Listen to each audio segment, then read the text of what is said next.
We were planning a meeting for our product team to get together and talk about upcoming roadmap and prioritization. Since our team is completely remote, we needed to bring everybody together so we could have long periods of time to talk with each other.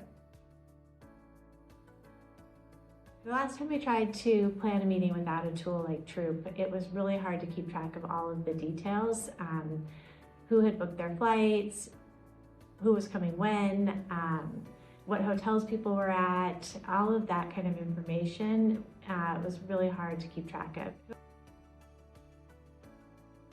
So when I'm using Troop, I am looking to try to figure out where's the best place for us to meet.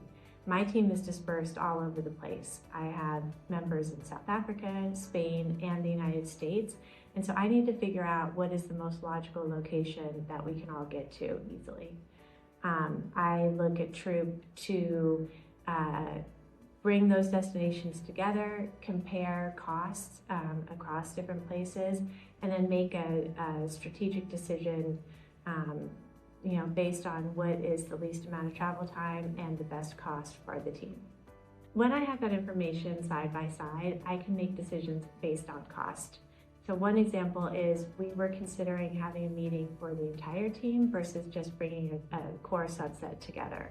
And I was able to look at that and say that if we chose London, for example, over New York, we would be able to afford to bring that entire team together.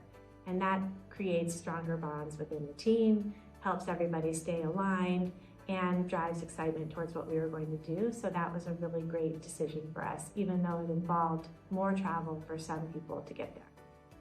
Troop makes my planning so much easier in that I'm able to have all my information together in one place. I can make really strong decisions, and then I have the information I need afterwards to explain why we did what we did.